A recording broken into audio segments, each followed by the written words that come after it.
RTC యాజమాన్యానికి జనవరి 27న notice ఇవ్వడం, సమ్మె నోటీసు ఇవ్వడం జరిగింది.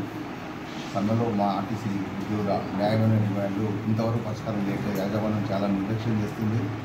ప్రభుత్వం చేయదలుచుకున్నదా యాజమాన్యం పెద్దలు ప్రభుత్వానికి కూడా తప్పుడు రిపోర్ట్ ఇచ్చి అవి పరిష్కారం చేయకుండా చాలా తీవ్ర ప్రయత్నం చేస్తున్నారు.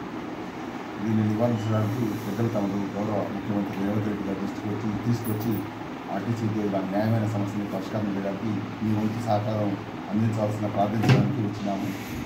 ముఖ్యంగా ఏంటంటే మాకు 2017లో ప్లే స్కేల్ చేసారు. ప్రతి 4 సంవత్సరాలకు ఒకసారి ఆర్టీసీ ఉద్యోగం గతంలో వేతన సవరణ జరిగేది. అయితే 2017కి 2024 చేసి 17 నుంచి 24 వరకు రావాల్సిన బకాయిలు ఇంతవరకు ఇవ్వలేదన్న. అదేవిధంగా 2021 ప్లే స్కేల్ ఇంతవరకు చేయలేదు. 4 ఏళ్ళకి ఒకసారి అంటే మళ్ళీ అప్పుడు 2025 ప్లే స్కేల్ కూడా దగ్గరకు వస్తుంది. ప్రతి సంవత్సరం ప్రతి 4 సంవత్సరాలకు ఒకసారి ఏప్రిల్లో ప్లే స్కేల్ ఉంటున్నాం. రెండవ అంశం ఏంటంటే ఆర్టీసీని ప్రభుత్వంలో విలీనం చేసి ఆర్టీసీ ఉద్యోగులను ప్రభుత్వ ఉద్యోగులను పరిగణించాలనే ప్రధానమైన కోరిక రాష్ట్ర ప్రభుత్వం ముందు యాజమాన్యం ముందు పెట్టడం జరిగింది. దాని పరిష్కారాన్ని కూడా చేయాల్సిందిగా అవన్నీ గౌరవ ముఖ్యమంత్రి గారు తీసుకొస్తుందని ప్రార్థిస్తున్నాం. అదేవిధంగా రిటైర్ అయిన ఉద్యోగులకు రావాల్సిన బకాయిలు 2022 ఏప్రిల్ వరకు మాత్రమే ఇచ్చింది. దాని తర్వాత రిటైర్ అయిన ఎంప్లాయీస్కు మాకేంటంటే లీవులు వాడుకోకుండా లీవుల్ని సరే ఎందుకైనా కుటుంబ అవసరాల కోసమని లీవులు పెట్టకుండా ఉద్యోగాలు చేస్తే ఆ ఉద్యోగాలు 300 లీవుల వరకే యాజమాన్యం ఇస్తుంది మాకు మ్యాక్సిమం. అంతకంటే ఎక్కువ దాచుకున్న వాళ్ళకు కూడా ఇంకొకటి 300కు మాకు కట్ ఆఫ్ అంటే 10 నెలల జీతం వస్తుంది మాకు. అటువంటిది 2022 ఏప్రిల్ నుంచి ఇంతవరకు ఇవ్వలేదు. ఆర్టీసీ ఉద్యోగులు అంటే బీదర్కి కార్మికులు ఉంటారు. ఆర్టీసీ ఉద్యోగులు చాలా కష్టపడి రాత్రి మొబైల్ పనిచేసే సంస్థ మాది.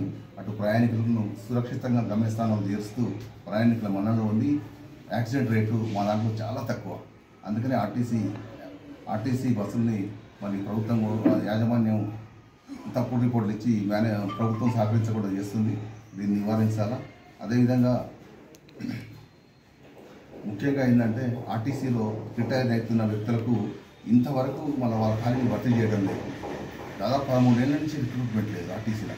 కండక్టర్ పోస్టులు కానీ, డ్రైవర్లు కానీ, మెకానిక్లు కానీ, శ్రామికులు కానీ, ఏ చిన్న పోస్టులు కానీ. మరి ఈడీ స్థాయిలో మాత్రం వేతనాలు వాళ్ళు ఇష్టం వచ్చేట్టు పెంచుకుంటారు ప్రతి 4 ఏళ్ళకు ఒకసారి.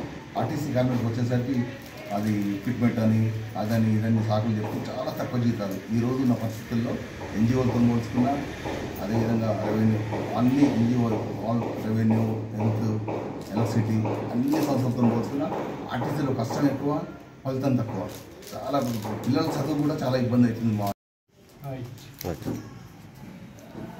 చేయండి మెమోరాండం ఉందా? పంపిస్తాను, ప్యాక్ చేస్తాను. రైట్ పొద్దున్నే తీయలేదు షాపులు.